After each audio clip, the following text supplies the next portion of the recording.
First, we'll offer my respects and prayers in what is called the Mangala Charm to honor the great teachers who have set the example and have given us this process of Bhakti Yoga. It's been passed down over millennia through many generations, and one of the ways in which we enter into it is with a mood of respect. So I'll start with a few Sanskrit phrases. If you know it, you can just follow along. If not, just please listen to the vibration. It's very beautiful. Om Ajnana-timirandasya Jnana-shalakaya Chakshur-vididham Nena Tasmai Shri Gurave Namaha. Jaya Shri Krishna Chaitanya Prabhu Nityananda Shri Advaita Gadadhara Shri Vasari Gaura Bhakta-vrinda. Hare Krishna, Hare Krishna, Krishna Krishna, Hare Hare, Hare Rama, Rama Rama, Hare Hare. Still, we can move up a little more. It's very possible that more devotees will come. And if you like a chair, anybody, there's chairs here or more. Please feel free to come in and make yourself at home.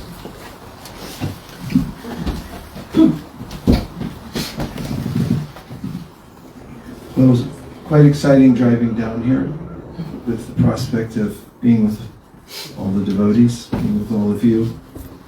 And the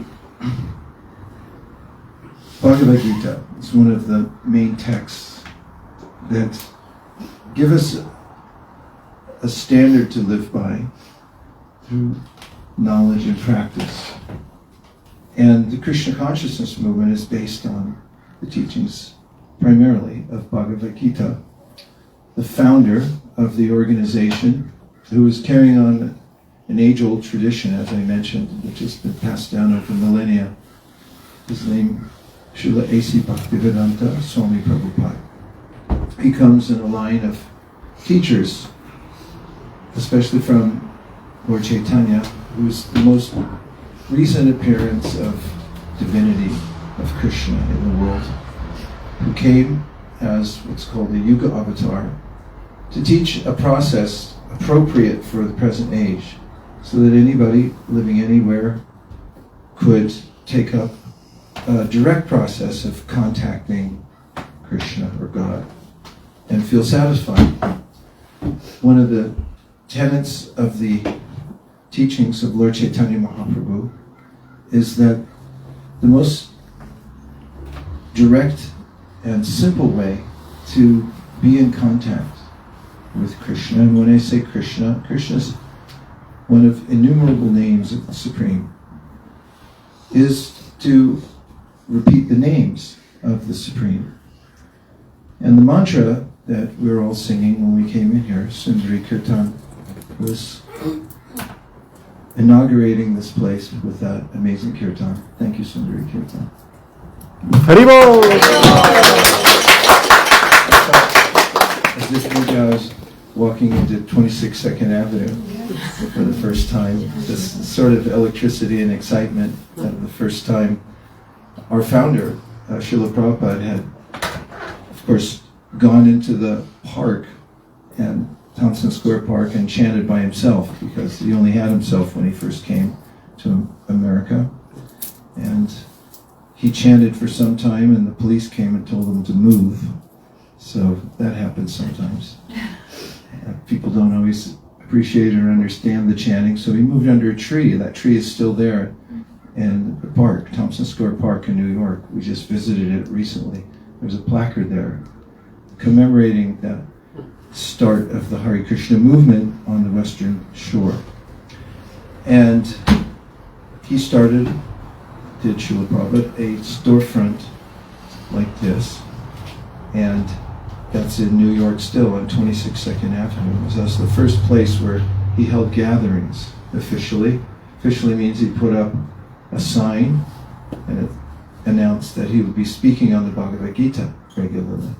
And then he would go regularly to the park and sing this mantra, the Hare Krishna mantra. And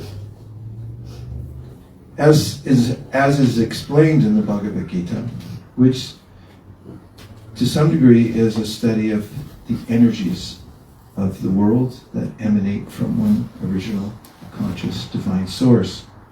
In the Bhagavad Gita, Krishna says, Bhumir apo analo vayu kammano buddhir evacha ahankara ityame bina prakritir ashtada. He names the material energies gross and subtle, and they're like this: earth, water, fire, air, ether, mind, intelligence, and false ego. These comprise the gross and subtle energies, which are called material energies, or binna, separated energies. And then he says, Apare mitastanyam prakritim vinime param jiva bhutam mahabaho yayedam darete jagat. Besides these energies, which we're somewhat familiar with, aren't we? The earth, water, fire, air, ether, mind, intelligence, and ego. Sometimes, especially in Western science, I was just talking to a scholar this morning, and he was mentioning how mostly in Western science, it's only considered there's a mind. There's not that much known about it. Some philosophers have said the mind is spiritual, and Krishna says it's actually part of the material world. And besides the mind, there's the intellect, which is even more subtle than the mind, but it's also material. And then there's the false ego, which is even subtler still, and that's also material. But beyond that, apare metastanyam prakritim vidime param. Besides that, there's an energy that's superior to all of those elements that I just mentioned. And that is you. Every one of us is a conscious entity, and consciousness, which is hard to study, at least from a physical point of view, from the point of view of physics or physicalism, looking at the world. You can't really quantify and study consciousness the way you do the material substances. It doesn't adhere to the same laws. Because, as Krishna says, it's a superior energy. And we are Atma, according to the Bhagavad Gita. Atma means a self. We're a particle of consciousness, but we have an identity, an eternal identity. We've always existed. We always will exist. Only the body, the gross physical body, it's pretty obvious to us that it's changing. And Krishna talks about how the subtle body, the mind, is what we carry with us from one gross physical body to the next gross physical body. You carry with you the mind, intelligence, and ego that gets transferred over. Somewhat like if you drop your cell phone accidentally off the pier and it goes in the water, you're not so worried because you backed it up, right? Say yes. Yes. You can take it from the cloud and download everything that you had there before. And there's a similar process that takes place when we give up the gross material body.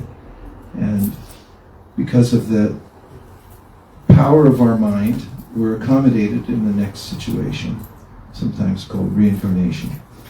The point Krishna makes is that this world is meant for improving ourselves and coming to perfect consciousness, which is also called Krishna Consciousness. The opposite of that is bodily consciousness, thinking that I am the body.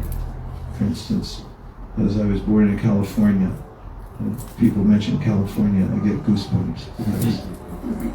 Or if I'm flying over in an airplane and I look down and I see my neighbors, oh, that's where I'm from. There's a sense of attachment to the world because of the body. I identify with the body and I have a certain role.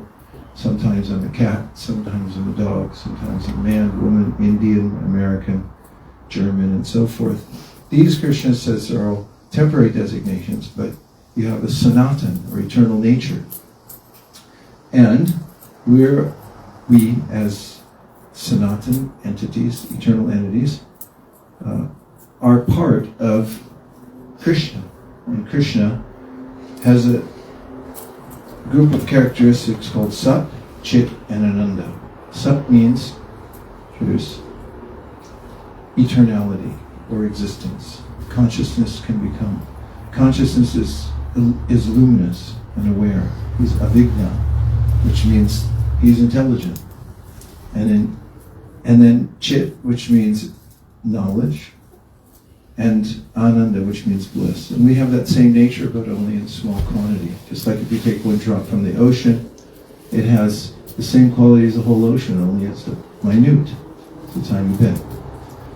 So yoga, or bhakti, means to reconnect to our original spiritual nature, and that means to reconnect with Krishna, who's our source.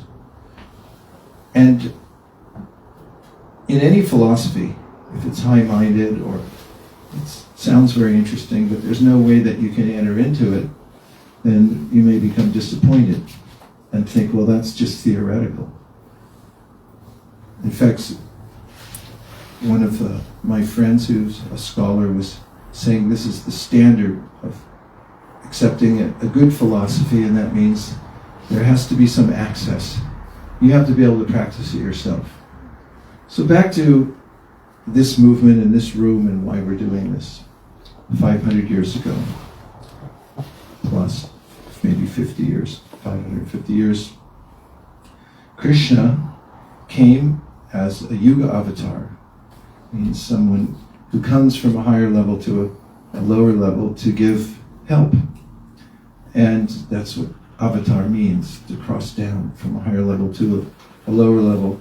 And he taught a simple practice, which is the chanting of God's names. And he said that there are many, many names, and all those names of the Supreme have the same potency as the Supreme. There's no difference. So we chant the names Krishna, Rama, Hari, and in the mantra it's Hare Krishna, Krishna Krishna, Hare Hare, Hare Rama, Hare Rama, Rama Rama, Hare Hare. And when we're chanting, it means that we're directly in contact with Krishna. There's no difference between Krishna and his name. Therefore, just as the sun is purifying and illuminating, in a similar way when we chant Hare Krishna, then our consciousness becomes illuminated and it also becomes purified. So Chaitanya Mahaprabhu recommended that people come together in their towns, villages, cities, wherever one may live, with community, and perform what he called Sankirtan, which is singing together the names of the Supreme. Said in that way, you'll purify your consciousness.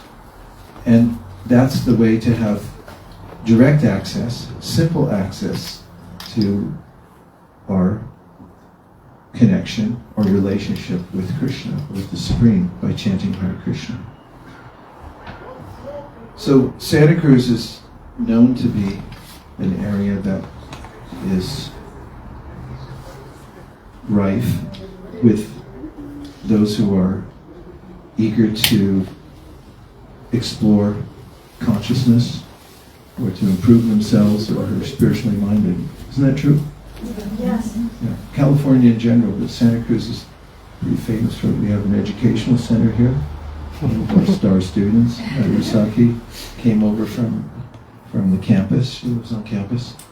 And then there are lots of people that live around here who would like to have community. There's other communities here too.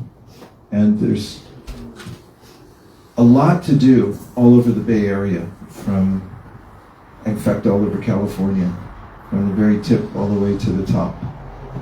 Because nowadays, people have a high level of anxiety about how to survive in the world. There's sort of an artificial way that people have to live, working extremely hard just to have a small dwelling to live in oftentimes. And they'd like to have a little bit of the nectar and happiness in life. So this center is to provide a place where all of us can come together and practice the very simple tenets that Chaitanya Mahaprabhu taught 500 years ago and that our founder Acharya Srila Prabhupada brought, starting in 1965 to New York City, and then it spread all over the world. And it's a great opportunity. Along with the chanting, it's also Srila Prabhupada and Lord Chaitanya Mahaprabhu recommended to read Bhagavad Gita. It's a dialogue between Krishna and Arjuna, and just by hearing it on a regular basis, it purifies and fortifies one's intelligence. As an example, it helps us to see the world in a new light. In the Bhagavad Gita, Krishna talks about the ways that this world is influenced, how we're influenced by three modalities. He calls sattva, or goodness, rajas, passion, and tamas, or ignorance.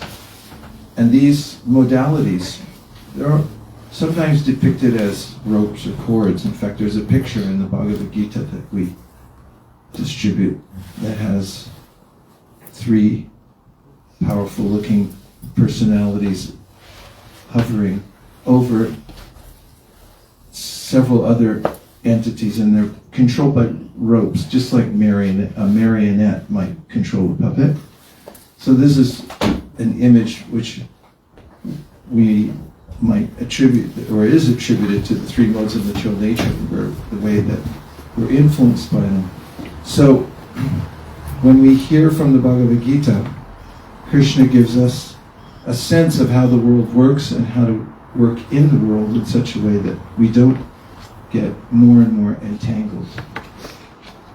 I saw, when we stopped for gasoline on the way here, a sign on the outside of the gas station that said that nicotine is highly addictive because it changes your brain, and that there was a notice that said that the government has mandated that they put that sign up to warn people, be careful. And in the Bhagavad Gita, Krishna also warns us in various ways how not to become taken in by the lower energies of the world, and how to interact with the world in a way that we can be free and that we can feel naturally happy.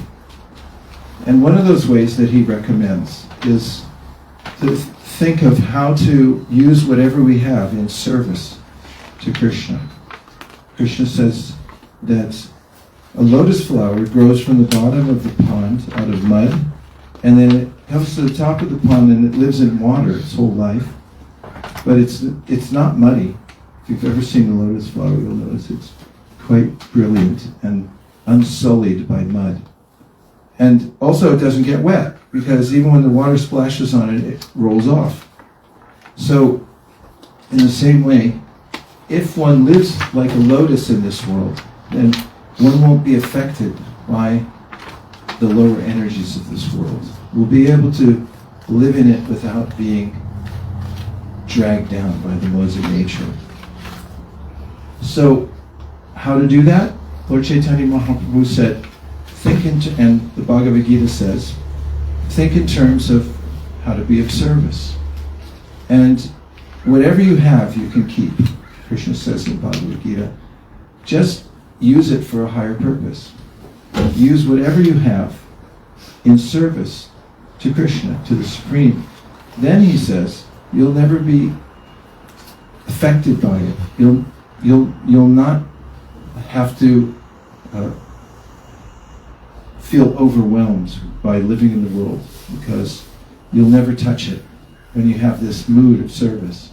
So this is one of the other aspects of devotional service. No one has to change their style, or even your occupation, or where you live.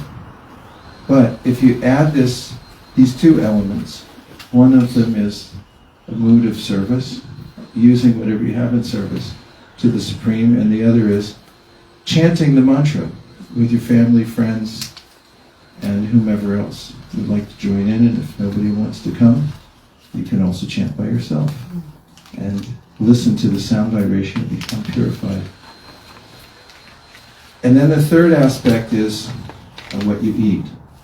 And this is something that Bhakti Yoga is famous for, and that is that when one cooks food, the food takes on a certain element of your consciousness. Years ago, there was a novel called Like Water for Chocolate. I think they made it into a movie.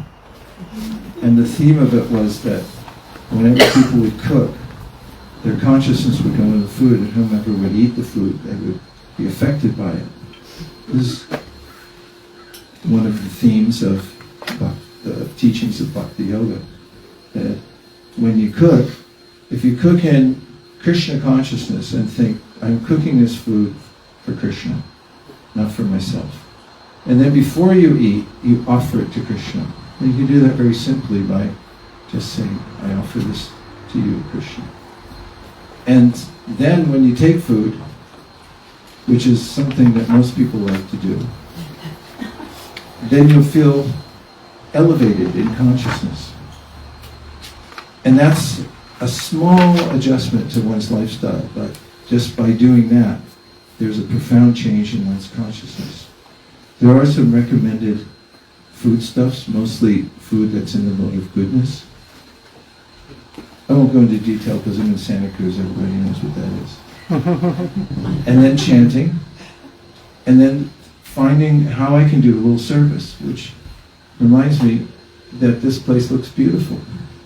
And I know that when you first came here, there were holes in the walls and it also needed paint. Correct me if I'm wrong. I did hear about it. It needed spackle paint, and devotees worked very hard to do this, to have this ready for the inaugural day today.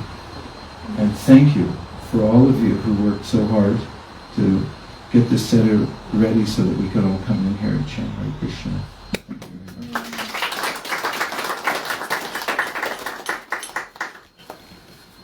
And I'd like to see if you have any questions or comments before we do just a little more chanting and have prasadam. I have a question. Yes, please. Is there a schedule yet? I know every class is Wednesday evenings. Wednesday. Wednesday evening. You have to find out, I don't know the exact time, but Wednesday evening. Yes? One thing I wanted to emphasize is that Srila Prabhupada would always say, chant and be happy. It's really hard to be happy in this world because the mind always has somewhere else to go and some desire to fulfill. One of the definitions of material desire is a desire that's not fulfillable. But amazingly, if we chant Hare Krishna and we just hear the vibration, we can feel satisfied. We can feel a little bit better than we did before. And that's impossible to do anywhere without side effects. Sometimes people will try various methods of feeling better in the world, but then afterwards they feel worse. With chanting Hare Krishna, there is a sense of happiness. And as Krishna mentions, or as it mentioned in the Srimad Bhagavatam, by doing devotional service, you get a few natural gifts. One is you get a clearer perspective of the world so that you don't get drawn into things that are temporary and useless. And that's called Vairagya. And Jnana, which means that you have a sense of yourself, that you're actually living within a physical body, and you don't become overwhelmed by the experience because you see that there's a difference. Yes? I'm wondering, do you say, like when you chant, is it important, like, you think, like, the quality of the chant, or just chanting, or, you know what I mean? Like, Yeah. should that singing, or something quality? Because sometimes I do notice different Krishna temples, different qualities, different something, different sensations, you know what I mean? Yeah. And it really affects things, but I just wasn't sure if there, what do you think about that? Yes, quality has to do with quality of the chanting itself. So when you're chanting and you're trying to please Krishna, that's the best quality. If one chants, and one might chant Hare Krishna musically and then think, well, everyone's looking at me and I'm such a great musician. That could, it's possible, because the false ego can get in the way of anything. And then the quality might be affected. Or if somebody sings the same mantra but has a different idea, they're not really into service, but they're trying to serve themselves. So the quality is very important. And when those who are sincere about self-realization and Krishna consciousness come together and sing, you can do it simply. You can clap your hands.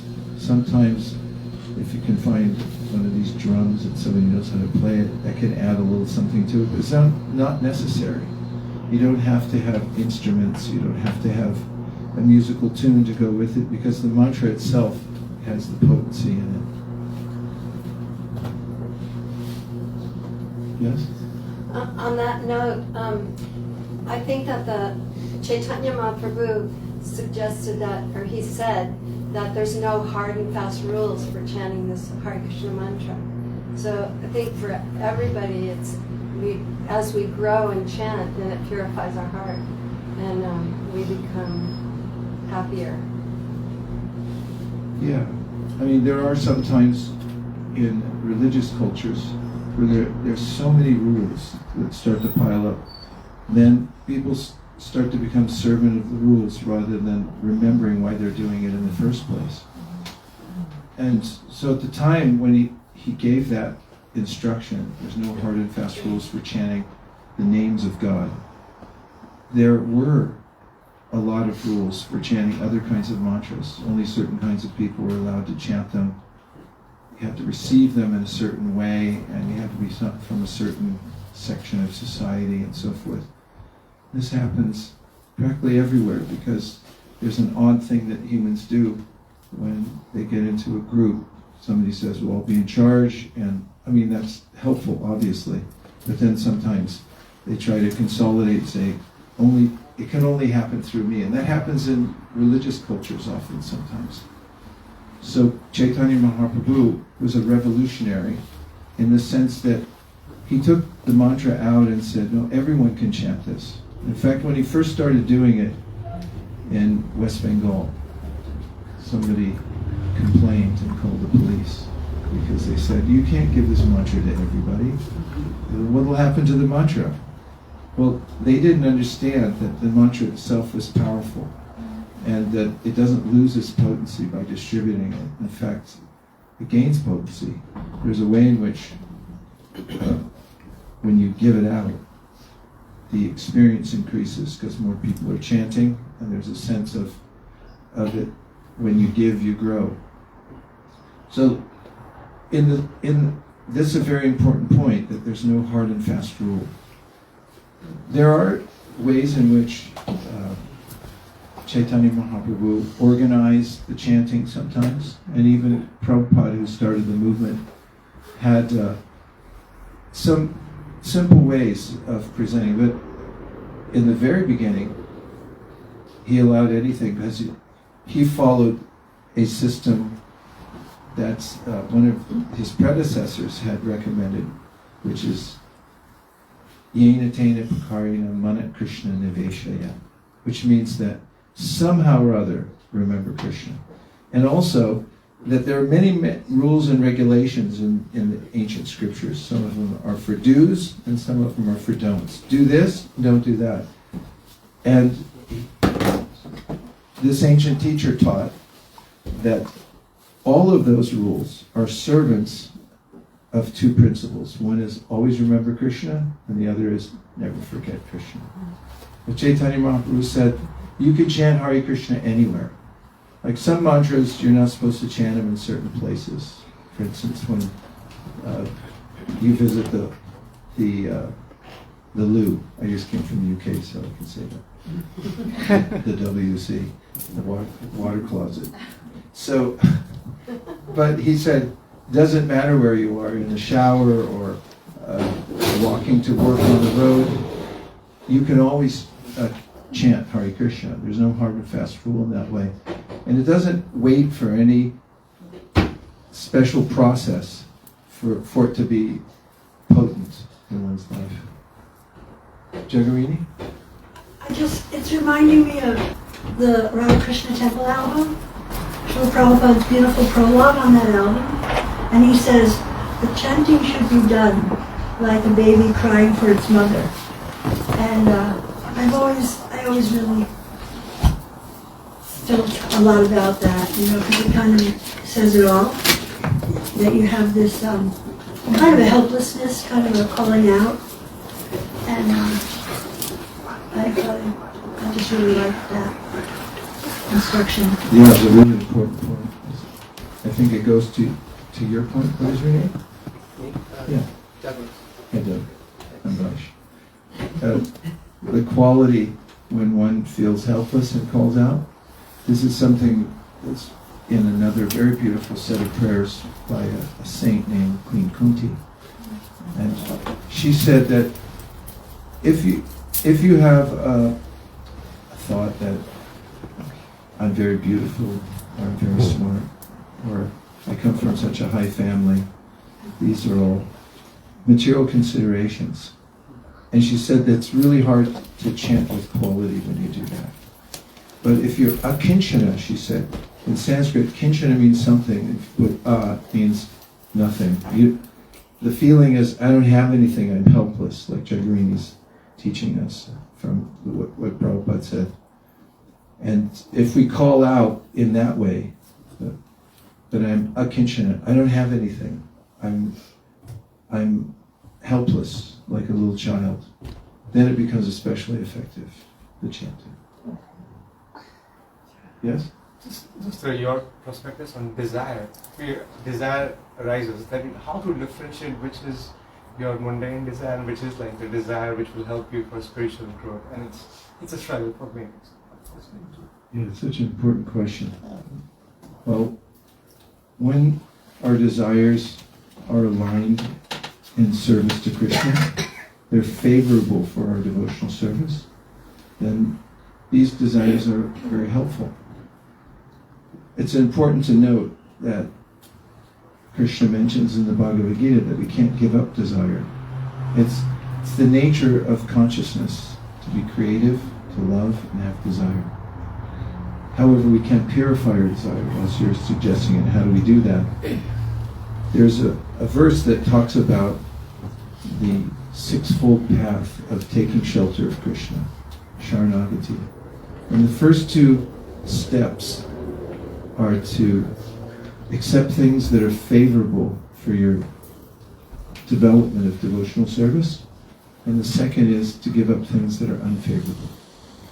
So if you get yourself a piece of paper and you put a line down the middle, and on one side you say favorable, on the other side you say unfavorable, if you're wondering which category your desire, think about it.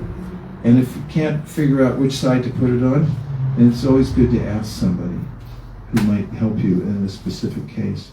And there are hard decisions to make in life. We make decisions all the time. But there's a way in which if you deliberate what's best for my service. For instance, maybe you have to move somewhere. Anybody ever had to move anywhere? It happens, right? Sometimes. You might then say, where's the best place to move? And you might think, which place that I move to would best assist me in my service? So you say, well, that place will cost less, but it'll be really hard to have association with other devotees. And this place costs more, but it's closer. So you might think, okay, I'm going to pay more, but at least it's going to be better for my devotional service. Something like that. So this is one of the ways, very practically, to figure the things out. sometimes, well, it's highly recommended by Krishna that you have mentors. If you find mentors who have been practicing devotional service, sometimes they're considered, for instance, in the Srimad Bhagavatam, to be like a sea captain. A sea captain has been across the ocean many times, and if you get on the boat without a sea captain who's been across, your captain comes up, you say, okay, how long have you been a captain? Well, I learned it on YouTube, but don't worry. You'd like to have somebody that's been across as many times as possible. And so, if you find somebody venerable who's been practicing and who's steady and has established him or herself, and then you can ask, here, I have these options, particular desire for this or that. There's no desire that can't be used in Krishna's service practically. So that's a benefit, because you can't just stuff them. You have to engage them in service.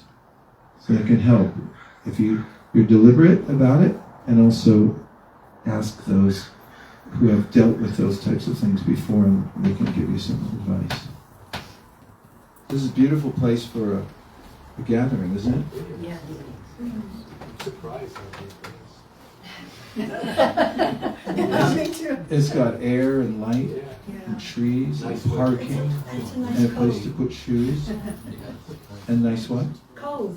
It's like It's a little cove. tucked in. Who lives in the house over here? Nobody. It's Ghost. It's a condemned house. Yeah, it was a fire in it. Is it Well, this is a nice size. We fit in here. It wasn't to begin with. It was Pardon? two little rooms. This was There two a little wall rooms, between. and you were able to take the wall down? Oh yeah. I got to use a sledgehammer in How was service. It was awesome. How was the demolition? That was part fun? of it. By the way, Oh, yeah. on Wednesday, it starts at 6:30 PM. p.m. Pleasure to be here. There's a beautiful prayer that we say before we say, besides eating, taking, we say honor prasadam, because it's part of devotional service. When you take prasadam, you honor it, because prasad means grace, means mercy that's come from Krishna. So Bhaktivinoda Thakur gives this prayer in which he says, my dear Lord, the senses are very difficult to control. Would you like to repeat?